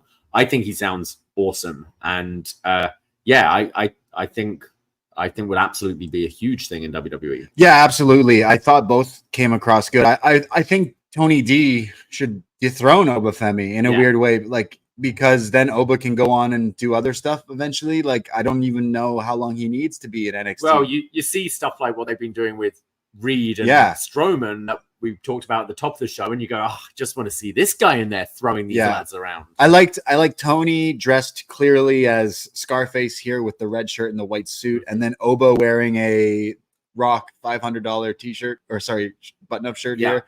Very nice. I thought they looked the part. I thought both promos were good, but I loved the Thanos reference, like, I'm inevitable. You won't beat me. I do think Tony should beat him. I'm not necessarily sure how, and I don't know how we get from him. If that is the case, Oba losing this title, then how does he get to versus Trick, which doesn't make sense. So I don't know if he is going to lose the title next week, but then what the hell you do with Tony? He's broken. Yeah. It's a broken He's man. almost someone I'd like to see when they debut him on the main roster, just like have him like the Giant almost win the title on your first The night. Brock, you know, Brock thing. be end Gunther's reign in a minute, Right? You know, just out of nowhere, that kind of thing. Craziness. I love Oba Femi, and again, I think it would be cool for Tony to win because there's so much you can do with that and it frees up Oba. But at the same time, I don't think he's necessarily ready to face Trick because that would be weird because Oba's supposed to be the heel, but he's not because people are behind him. So I kind of don't know. But I thought it was weird that if we're talking about Tony being from Chicago, why didn't we do the match tonight? Yeah. Why are you doing the match next week? Kind of strange. A little bizarre there. I thought that was a missed opportunity. I think even though the crowd didn't really care about Tony D, I guess maybe that's why. But I'm changing my tune. Even though my heart says Tony D, my brain is telling me that I am a Oba feminist, and I'm gonna choose him winning next week. I think Tony D's winning, and we talked about new belt designs. Are we gonna get a Italian North American Championship? Oh my god! And NXT Italy. Yeah, never forget. We see Cora Jade backstage, who is interviewed, and she says, "Look, people were so focused on Giulia and Stephanie Vacour that they forgot about the savior of NXT."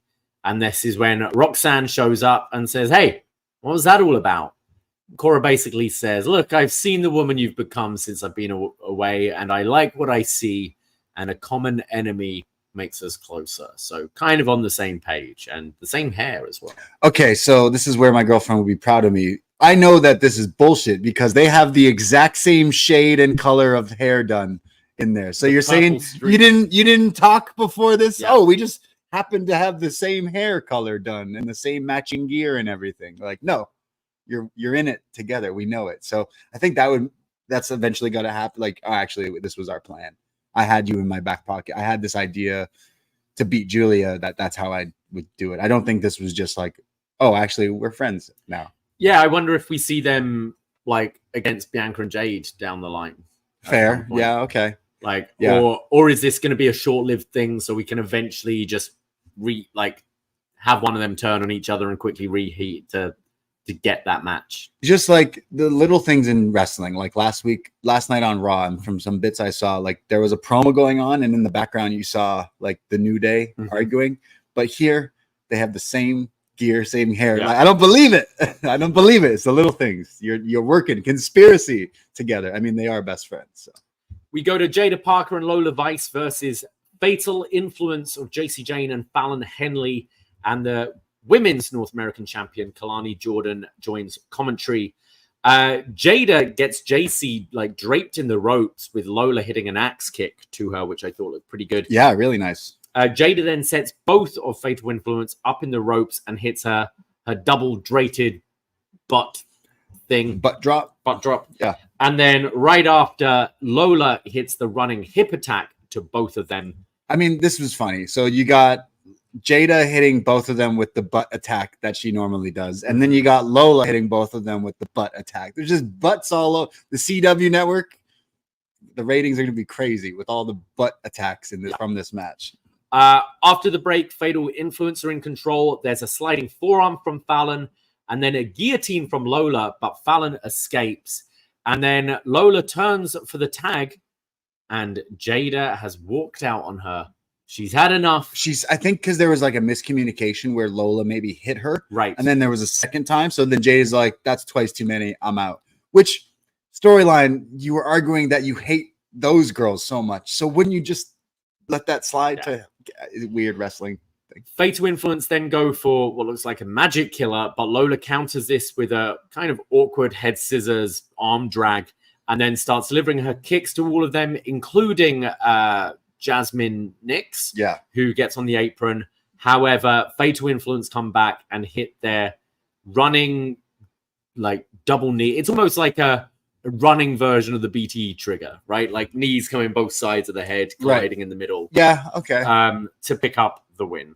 Yeah, not the best match on the show, but I thought it still had highlights from some people. Like, I think Jaida, Lola, I think all these women are like slowly building up right now. I know JC Jane's been here for a while and had the past, but I think this is a like fresh coat of paint. But I still think the cream kind of rises to the top there, or however that saying goes, because Fallon Henley, man, like she was making everyone look good in this match. She was flopping around. She was doing everything. When they came back from break, she did like a 619 like around the ring post at one point.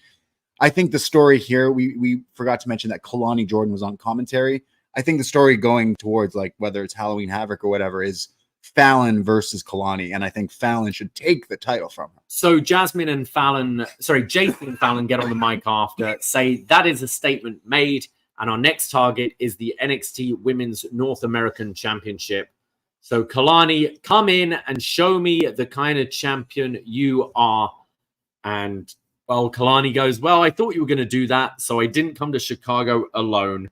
And that's where the women's tag champions Bianca Belair and Jade Cargill come out, and they just murder. They just murder Fatal Influence. I mean, CM Punk did say he was going to bring some friends.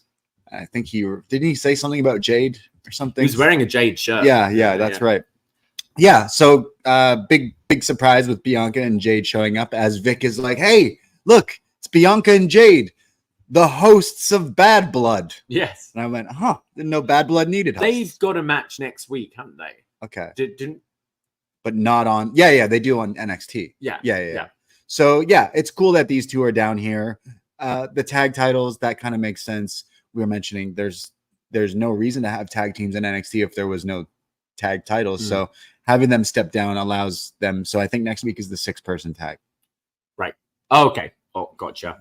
Yeah, I thought just kind of like what I thought with the backstage segment, just so basic and seen it so many times. Just the partners that don't get along, bickering. As you said, don't you just win the match? And that was dumb. That was stupid. This kind of thing, I just would love to see a bit more creative of, are there different ways we can get to matches, especially in the women's division? Because it's very, we'll get the same angle a month from now with 2 other people. We just kind of had this with Ariana and Carmen Petrovic. We've had this so many times. So I found it a little dull, but you're right about Fallon especially. And JC, I think, is a real vet now in NXT. And I think we are getting the 6-woman tag next week with Fatal Influence versus Bianca, Jade, and Kalani. But I do think it's Fallon Kalani at Halloween Havoc.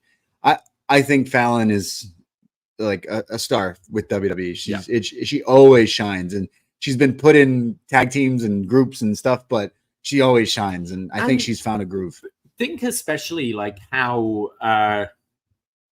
popular country is right now. Like not just in the States, but it's growing in Canada. It's growing in the UK, and it's never really been a thing there. Sure. And having a like cowgirl character.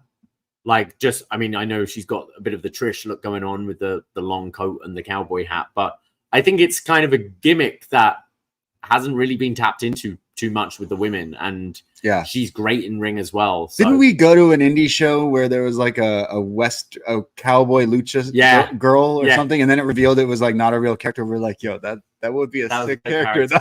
I mean, and I'm not saying I think the way she's had it in NXT, it's never been too over the top and gimmicky, but I think it's something that will make her stand out a lot more, and a lot more than say Lyra Valkyria, who I think is great in ring. I agree completely. There's nothing. You look at her whenever she's on Raw, it's like, oh yeah, she's here, and I can't think of anything memorable that a crowd would remember her by. And I think so much, definitely in the last, I'd say since the 4 horsewomen have moved up, it's been okay. You're gonna have crazy pink hair, you're gonna have blue hair, you'll be the blonde, it's striking like colorful things that make them stand out. And I think the cowgirl absolutely works. We don't have a cowgirl, and especially in WWE.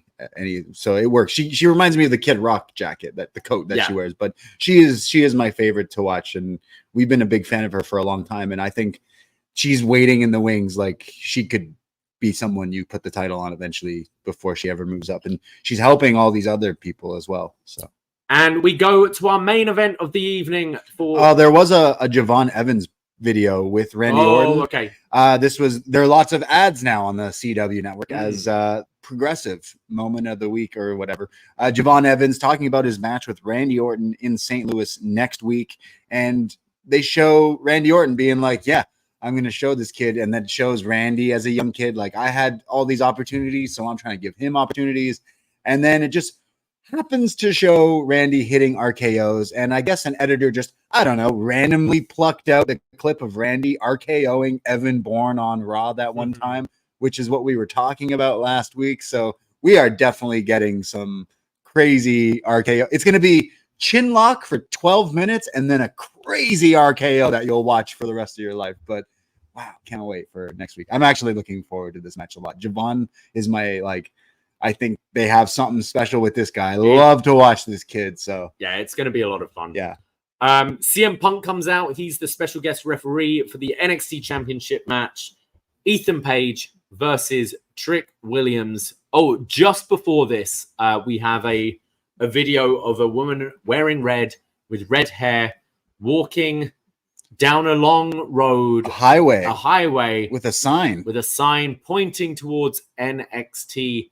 And I think people have pointed out that the numbers on there could correlate 10/27, which is the date of Halloween Havoc. Yes. So a lot of people are assuming with the red hair that this is the Aussie star Delta coming into NXT. I've never really watched any of her matches, but I've seen some clips and I've heard some of the hype online. So I'm definitely interested to see what she can bring. And then just to kind of, I guess, confirm it, Grayson Waller had retweeted it with the Aussie flag. So I do think it is Delta coming in. So Halloween Havoc, the women's division is going to heat up even more so. So pretty cool. This was like a Mad Max type video, like a post-apocalyptic, like empty highway kind of thing. Yeah. So she's, I'm assuming she's a bit of a badass. I see her probably, Rox wins. Yeah, same thing. Delta comes out. Yeah, that kind of thing. Yeah.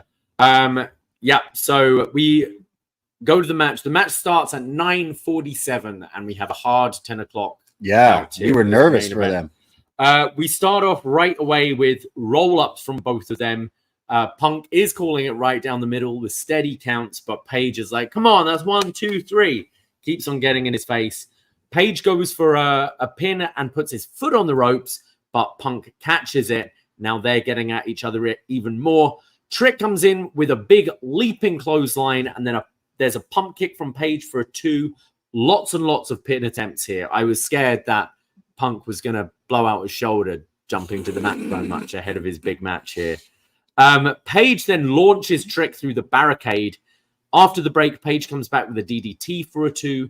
Trick hits his leaping neck breaker for a 2. And then his big leg lariat and a flapjack, followed by a kip up. He hits the cyclone boot, sending Page out the ring. They're fighting on the outside, and Page picks up Trick and hits the Ego's Edge through the announce table. And then back in the ring, there's a Trick shot out of nowhere, but Trick falls down and Page falls on top of him. And the referee counts just like at Heatwave, but this time Trick kicks out. They're then trading punches. Trick hits his swinging neck breaker and a bookend for a 2. Goes for another Trick shot, but misses. And now Ethan Page comes back with a Trick shot of his own, the flying knee, but only a 2. And Page starts complaining at the ref, at Punk, saying that was a 3, count quicker. And Punk goes, no, look, 1, 2, 3, you son of a bitch. And Page goes, you don't call me a son of the bitch. Watch this. Picks up Trick and hits the GTS in front of Punk. 1, 2, only a 2 count. And then Ego sets up Trick for the Ego's Edge, but Trick slips out. Ego pushes him, and he almost clashes into Punk, but Punk kind of grabs him and steadies him and Trick turns around and hits the trick shot on Ethan Page. Sort of. 1, 2, 3. Trick Williams wins. Commentary were trying to put over, was that an assist from Punk? Because Punk kind of, steadied Trick. But yeah, Trick wins and we get the confetti all going. And Page is pissed, gets into Punk's face. So Punk hits him with the GTS. He hits the GTS as credits roll. That's a new thing for us here. Credits. Shout out Paul Levesque and Shawn Michaels and Lee Fitting, or who is it? Lee Fitting, yeah. As the credits roll, as Trick is like, hey, I won confetti. And anyway, here's your local news. Yeah. As NXT rolls off the air. The match itself wasn't great. Kind of the same issue I had with the opening match, the women's title match. Hey, here's the title match. We got 10 minutes of wrestling left in the match. We're going to go to break. When we come back, all right, get everything in right now. You could see Punk like telling him cues or something like, yo, get this shit going. We're going home. It's like the end of All Out. Chicago knows how that goes. It's like, no, we got to go. We got to go. So the match itself wasn't great. I'm really happy that Trick won. I think that's the right decision, but this didn't feel right. And you know what? I'm sorry. This episode didn't feel right. Yeah. I didn't hate this episode. In fact, hey, I like this episode, but at the same time, I did not like this episode. I kind of agree. I thought this match was pretty bad, to be honest. I guess better than their first time they had the pay-per-view match. I don't even know, to be honest. Yeah. I found it so basic. Like, this is your world title in NXT, and I thought this was the weakest match of the night. To be honest, I thought it was just so... I don't know if I'd go that far, but... It did absolutely nothing for me. It was so basic. We're going to, pin attempts immediately and over nothing. It felt rushed. Nothing felt earned. The kickouts and the big moves didn't feel Punk earned. Shoehorned in there. It's Punk like, we need to sell tickets, so let's put Punk... clearly are not familiar with... I don't know who these guys are, their moves or whatever, because they weren't reacting big on the near falls. Yeah. But I think Ethan Page has looked like such a joke since he's come in. He lost his first match, won in a fluke in the 4-way, then was in a comedy feud with Oro Mensah, which was fun for what it was, but this is your world champion. Yeah. And he's made to look like a loser that whole time. And then not only losing his title pretty convincing, easy fashion, but then getting punked out literally as the credits roll. Better hit you with a GTS as well. Now, fuck off. I really didn't like it, to be honest. And I think it was... the show was interesting because even with the TV specials we've had, the themed... Wednesday, Tuesday night, like Great American Bashes, Halloween Havocs. We've still had a few skits and segments backstage and things, which we had very little of today. It felt more of a, PLE format where it was match, and maybe one interview backstage or something. But none of the matches felt at that level. I think you could have, as I said, maybe as nice as the Shawn and Triple H thing at the beginning was, maybe you didn't need that. Maybe could have just done without the women's tag, unfortunately, to give a bit more time for this, if this is the style you're going to go. And I felt this a lot of the time with NXT, because in general, we've been pretty positive about it in quite a while now, I'd say. Like, I think 2.0 is well in our rear view mirror. And yeah, we've had some great matches on just regular NXT TV and some good PLEs and stuff. But the moments when the most eyes have been on the product, I think they've fallen short. And I don't think you're not going to come away from this show going like, wow, I didn't know who those guys in the main event were, but boy, they were special. Like you might out of a Fraxium match, let's say. And I felt that when we had that crazy NXT that was head-to-head with AEW last year, when you had Undertaker and Cody and all these people on it to bring eyes. But then the show itself was worse than the shows they've done recently. And Wes and Wentz, I thought was really good. Highlight of the show, and that Wentz was and by Wes. far the highlight of the show. The rest, I was left kind of underwhelmed. I totally agree. And again, I didn't hate this show, but as of late in the last, I don't know, year and some change, I felt like NXT has been finding its stride. We've been then taking dips. We get some popularity, the TNA stuff, and we've been gearing up for this whole new change. And I don't know. I just felt like it didn't hit the way I thought that it was going to hit tonight. I know they are gearing up for next week in St. Louis to go head to head with AEW. It's Title Tuesday. They're moving because of AEW and stuff. Oh, yeah. It's going head to head with AEW next week, and it'll be very interesting if they try to load it up even more. They got Randy Orton wrestling, but I'm sure they tried to break 1 million on tonight's show, and I'd be interested to see when the ratings come out and everything. But yeah, it's fine. Like next week's actually now kind of looks better because you've got a Fraxium match, which I think will be really fun. You've got the North American title match, which I'm kind of hyped for now. And don't forget a live performance by Sexy Red and Randy and Javon. Yeah. Like it could end up actually being a better show. I wonder if I see them maybe doing the same format next week where there's little backstage stuff and it's just match. But for a show that was just match, I felt we had less than we do on a regular NXT. It was bizarre. Yeah. Again, didn't hate it, but I don't think it was the show that I was expecting that we were going to get out of tonight's episode. And that's not because we didn't get like surprise or anything. Like Cora Jade is really the only big surprise that we got. There was no any people jumping from other shows or debuts like Machine Guns or anything. And that wasn't the issue. I just felt like everything else just kind of felt like a little cheap compared to some of the quality of NXT sometimes. So yeah, Wes and Wentz definitely stealing the show. I am looking forward to next week's episode, but I would say this was a bit of a thumbs down show for me. Yeah, I'm with you. And then we're the NXT guys. We were hyped up for this for so long, and maybe that's also a thing. Like, oh, this is gonna be great, and then just felt like commercial, match is over. It's like, oh, all right. Like I was thinking of going to this show. Like I booked accommodation. Yeah, how happy are you? And I'm kind of glad I didn't. Yeah. Yeah. Let us know. Are we being too harsh here? What did you enjoy the show? I still enjoyed the show. It just didn't necessarily get to. Maybe I didn't. I don't know. I didn't like it. Thumbs down from me. We have some pieces of feedback for this show over on the Poisonrana Facebook group. If you sign up, you can go to the Poisonrana page. It takes you to our private group, and you can leave feedback and post memes and pictures if you go to these events, etc., etc.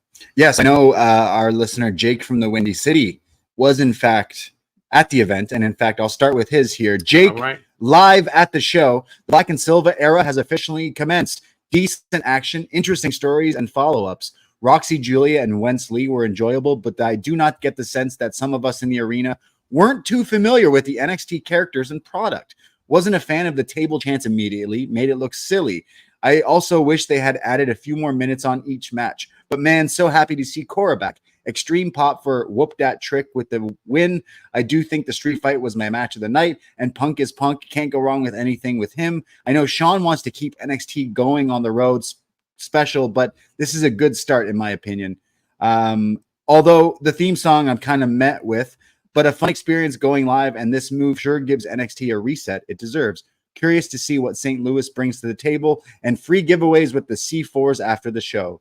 Thanks, lads. Oh yes, those WWE C4s. We've known about those. They're very strong, potent. Well, they're very smart with them because they hand them to you literally as you're about to walk in. At least this was the case in Toronto. Yeah. Oh, and WrestleMania. So you get like a big like tall boy of this C4 energy. So you're like drinking. Oh yeah, okay, I could do with a bit of energy. It's been a long WrestleMania weekend or whatever. And then you're getting to go in and they go, you can't take that in here. Oh shit. So you chug it and then you just go in fucking wired and you're like, yeah. You're ready. Well, they didn't give enough of them at this crowd here, clearly. They gave them to them on the way out because they were kind of a dead crowd, I thought. I don't know. They should, recently they did the thing where apparently they some legends were at Raw or whatever, so they gave them a little guide of who all these people are for the young talent who might not know. Maybe you should do a little video before it. This is Ethan Page. Like, this is trick. That's happened. This is finishing move is this. Yeah, I mean, hey, NXT, isn't as popular as WWE main roster, so you're gonna get that if you were to go on the road. Maybe it's not the best idea to do this all the time. Like once in a while, okay, but this kind of shows that maybe it's not at that level. I still maintain do different arenas, do different style arenas, smaller arenas. Like I went to Medieval Times here on Sunday, right, which is like if those who you don't know what it is, it's a themed, like, I think most people don't. Yeah, like fucking medieval horses and fighting and stuff. And so you want wrestling? There's MMA now. No, but I was looking at the venue and I was like, this would be cool for an indie show. Right. Like, or a smaller. They used to. Yeah, they used to. Yeah. It's set up. Obviously, it's set up like a wrestling arena, but just smaller. Probably 1,000 people, I'd say. Was it ECW did it there? Okay. Somewhere did. I remember Sabu wrestled there. And I just think those kind of things. Yeah, okay, this is the launch. You want to do a big arena and stuff and make it look cool. But I think you can look. I think different settings makes wrestling look interesting. And Dynamite started that, didn't they? When they did the stuff on the boat, and Daly's place looked so different. Yeah. Now everything kind of looks the same. You go back in the days where you'd have the different sets, or I always like Madison Square Garden where you'd have the short entrance. And I think having a different setting and a different feel for things, and NXT is the product you should be doing that with, because you're not necessarily going to draw 15,000 people to a basketball arena. But I'd say most cities, you could get 1,000 people in there to watch a WWE show. Same with AEW. Like if they were to do just smaller venues, they'd look like a hotter product because everyone's like, what? But anyways, something we didn't talk about is they're on the road for these 2 weeks. And I'm not quite sure where I read this. I think it was Booker T doing an interview somewhere. So apologies. I can't remember where this was from, but referencing that since last Tuesday, they've changed everything. They're like redoing the whole performance center for NXT. So when we come back to NXT in 2 weeks from now, the performance center, NXT's like little studio there should look a lot better. So I am interested to see what they do with that. Yeah, I'm excited to see that. And it is NXT going to go back to same format? Are there going to be any format changes? There's been talks back and forth. Is it going to be PG-14 or whatever? Is the rating changing? Or are we pretty much going to get the same old NXT with a different look? Yeah, I am interested to see what it looks like. All right. We have more feedback. Yes. Let's go over to Frank, who says, interesting and successful CW debut. Some hot action. New faces, old faces. The Whoop That era is back with a fresh new belt. Cora has returned in her hometown. Where do we go from here? Should be fun. Wes and Wentz nearly killed each other. Tony needs to win next week for the family. Why can't Jaida and Lola just get along? Booker was on one all night, so the show was hot. P.S. Seeing the CW reps in the front row bring back Palmer Cannon. That's who it is. Palmer Cannon, not Arnold Palmer. Frank's feedback there was like the end of an old 60s Batman cartoon. Cora has returned in her hometown. Where do we go from here? Wentz and Wentz nearly killed each other. Will Batman escape? Find out next week on an all-new NXT. Yeah, it did. Thank you, Frank. We go to Cameron, who writes in, good show. I enjoyed the first 2 matches, but I feel like each one could have been done with a little bit more time. I'm not big on Cora, but her return was presented well. Hopefully she's improved in ring. She was a little lacking last time out. Yes, I never forget the skateboard, personally. I'll never forget it. Anyways, Cameron continues. NXT women's division is exciting. Main event was all right, ... I'm not sold on Trick in ring still. Great show next week. Also looks great. MCMG incoming. I need Fraxium versus the Guns at Halloween Havoc. I think that's what we're getting next week. So. I really do hope so. Yes, that would be an awesome dream match. And then we go to Magan, who says, once again, I feel like an idiot for thinking it was a lock. It took 2 women to beat Giulia with Cora Jade's return. The rematch better not be in 6 months' time. Even with Stephanie Vakur and Delta, who got a vignette, the road signs gave a clue of her debut on their way over. That said, Her and Roxy haven't scratched the surface. I bet a four-way will be the answer. I'm sure the Facebook chat was sick of me for caring too much about the outcome. Wentz Lee was pretty brutal, and that spot when Zach overshot looked dangerous. Jaida and Lola were two type A's, but the post-match angle with Kalani, Jade, and Bianca attacking Fatal Influence was pretty dope. What a rub for Kalani, huh? Trick Williams is back on top with one of his better outings. I'm glad they played it straight with Punk, and no Drew sighting put me at ease. I'm glad you're at ease. Perfectly balanced, as all things should be. It's going to be an adjustment for the show to adapt without having an overrun to fall back on. Next week, got to come through on the surprise front. Tony D'Angelo will have his day. He's got to win the North American title. It sounds like Megan was really upset at Giulia not winning. I'm sure he's still drying. Two of them. He's very upset. Love you, Megan. That is hilarious. I don't think Giulia is winning the NXT title anytime soon. Yeah. Sorry, man. But what did you say? Yeah, we've probably got Stephanie, Delta, and Cora, I'd say, as title matches. Yeah. Just what is Mandy Rose is still longest reigning women's champion, right? Right. Yeah, it doesn't count. I feel Rox could maybe doesn't count. Take that. It's 2.0 era. Just block it up. Forget about it. Was it 2.0 era? Yeah, no, I'm saying I think I could. I feel like we could have right Roxanne maybe overtake with this reign. Right. Yeah. That's all the feedback there. Thank you, everyone, for writing in there, and everyone in the YouTube chat listening and watching us here. We do this every Tuesday. We will be back next Tuesday night after NXT in St. Louis and after AEW. We probably won't watch both at the same time. I know you hate doing that, but maybe we'll talk a little bit about it. Yeah, we'll be doing this every Tuesday, as we always do here on Post Wrestling in the new era of NXT on the CW. Let us know. Did you agree with some of the things we said or disagreed? Do you hate us? Yeah. Tell us. Yeah, let us know at Poisonrana Pod on Twitter and Instagram. Go give us a little follow for all the updates of everything that we post, whether it's fun clips of the shows or memes or all the other stuff that we do, including our patreon.com/poisonrana. $5 to become a friend for a whole month's access.